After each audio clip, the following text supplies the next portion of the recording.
I'm getting ready to show y'all that.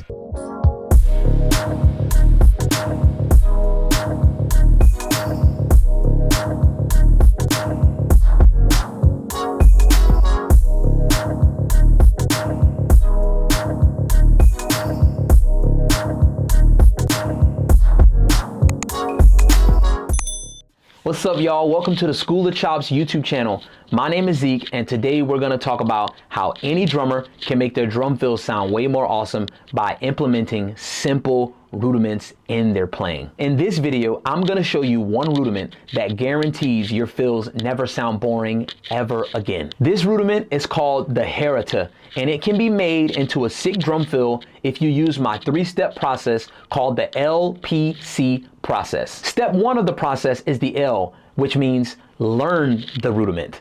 Step 2 of the process is the P, which is the placement of the rudiment. And step 3, the most important step, is contextualizing the rudiment on the drum kit.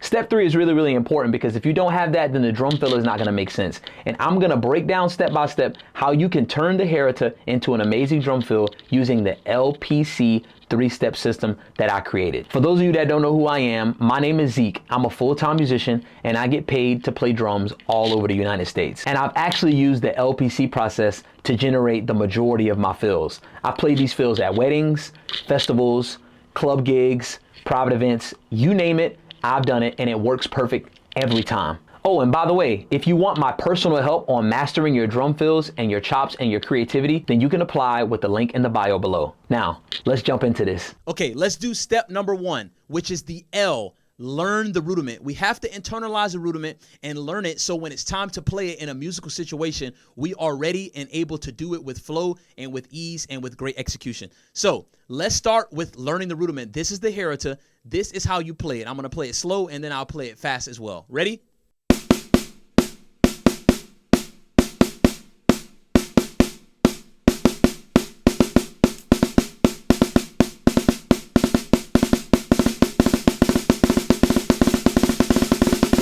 That is the Herta. Now, the sticking, as you just saw, was right, left, right, left, right, left, right, left, right, left, right, left, right, left, right, left. That is how you do it. For my lefties, if you want to play it left hand, you can do it too. It's the same thing, just starting with your left hand. Left, right, left, right, left, right, left, right, left, right, left, right.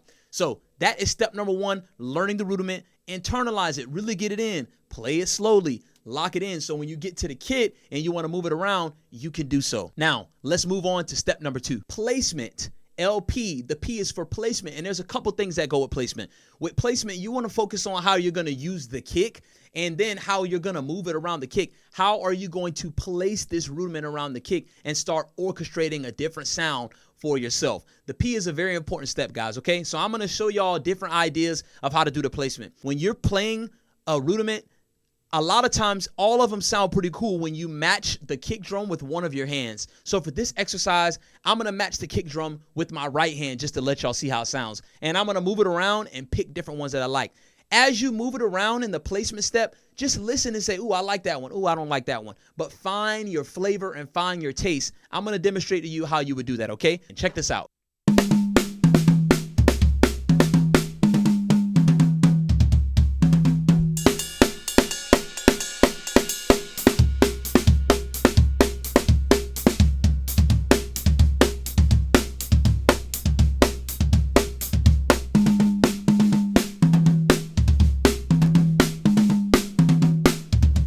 Another cool thing about the Herta and its placement is you can start it on the right hand and start it on the left hand, and it sounds completely different. I'm going to play it starting on the right hand first, and then I'm going to play it starting on the left hand second.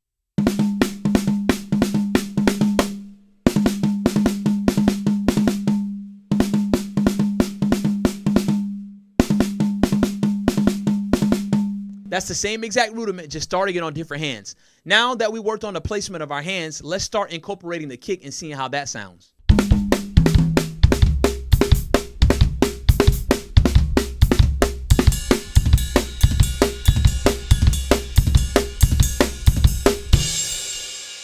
All right, the third and final step is our C, contextualizing the feel. This is the cool part. This is the most important part because this is the part where we actually find out how we can give this thing some context, meaning playing it with a groove and playing it, in a drum solo, different things like that. So we know how it's going to work in our musical situations. So I'm going to just give y'all an example of how you can sit there and practice this and learn how to contextualize it, playing a groove slowly, but working it out and seeing how it's going to work. Let's check out step number 3. Watch this.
So the goal is always for you guys to come up with your own ideas and be creative because that's going to help you further down the road when it comes to developing your own sound. But I'm going to give you 2 really cool ones that I like and I think sound really awesome that you can start with, but expand as you do the second step and learn different ones for yourself. So the first one I like to do is the one with the floor tom and the hi-hat. Check this one out.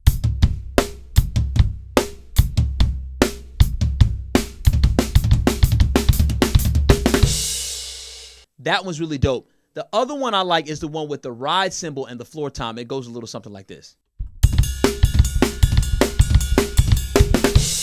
And for my people that aren't as fast with the foot, you don't have to do 2 hits if you can't follow your right hand. You can do 1, 2 like this.